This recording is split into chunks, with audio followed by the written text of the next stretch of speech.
The following story may not be appropriate for all audiences. Viewer discretion is advised.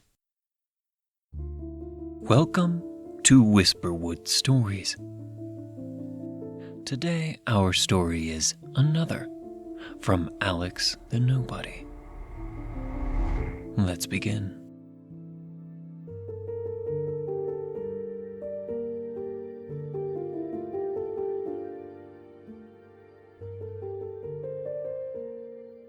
We keep counting one more.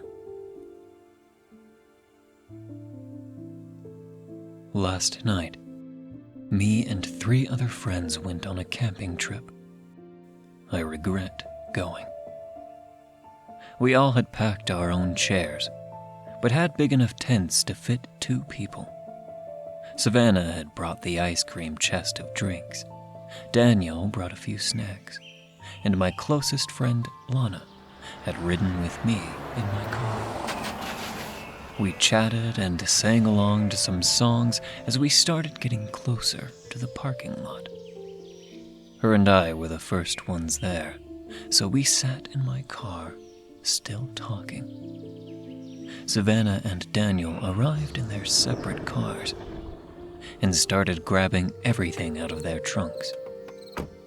Lana grabbed her chair while I grabbed the tent and my chair.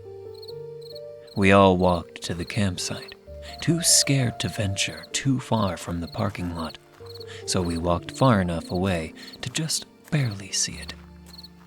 Lana set up everyone's tents. I set up the chairs, while Savannah and Daniel were having their typical sibling arguments over where to put the snacks and ice chest. They eventually settled down, and Daniel walked off somewhere. The 4 of us chatted when Daniel came back and groaned in frustration. "You girls will start the fire, but didn't have the decency to set up my chair? I see y'all's priorities." We all stared at each other in confusion because I remember setting up everyone's chair. I slowly counted everybody. However, getting to the last person in my head just felt fuzzy, and like they were just a black blur. I wiped my eyes and tried again, but my mind kept going blank. I asked Savannah, and she started counting, but with the same result. Daniel huffed in confusion as he realized the 4th chair was in fact empty. As the fire started fading and our conversations lessened, we realized it was time to pair up and sleep. Grouping up, Daniel realized he was the only person without a partner. I stole a glance at Lana, and she returned the confused expression. "Don't worry, Daniel. You have that person right there," stated Lana, pointing right behind him. He whipped around so fast he almost lost his footing. "Dude, Lana, that is so not cool. You can't scare me like that. What the hell?" yelled Daniel. Lana gave him a terrified expression, realizing what she said, and started mumbling to herself. I'm sorry. I'm sorry." We all grouped up, and I said, "What the hell is going on? Why do we keep counting 5 people when there's only 4? "Let's get some sleep. Maybe we can figure it out tomorrow," someone behind me said. Daniel slept with me while Lana and Savannah slept in their tent.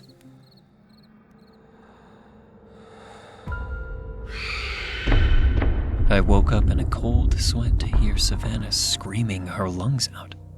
Me and Daniel tore open the tent and ran over to figure out what happened.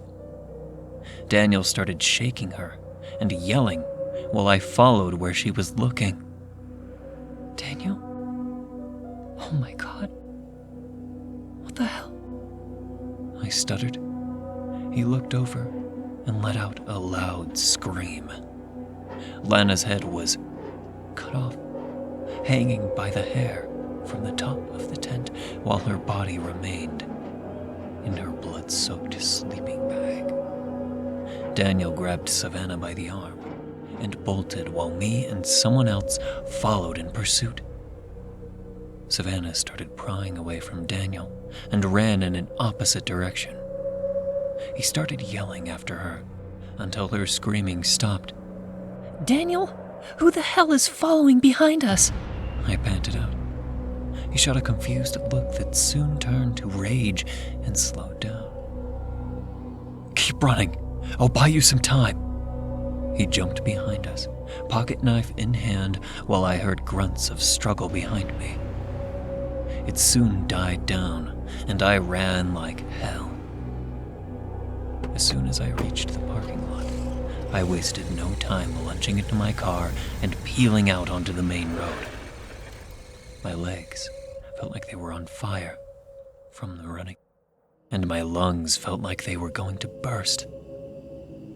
I'm currently parked and sat inside of a small coffee stop, just barely out of town. I'm writing this down while I watch the police cars zoom past to the forest I just left. Once I'm done, I'm gonna go back to my car and ask the person in my back seat why they've been so quiet.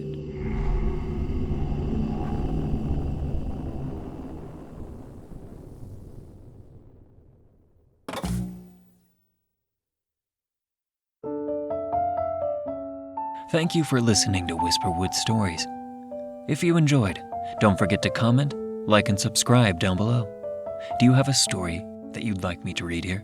Consider commenting or sending it to whisperwoodsubmissions@gmail.com. The story in this video was read with the author's permission.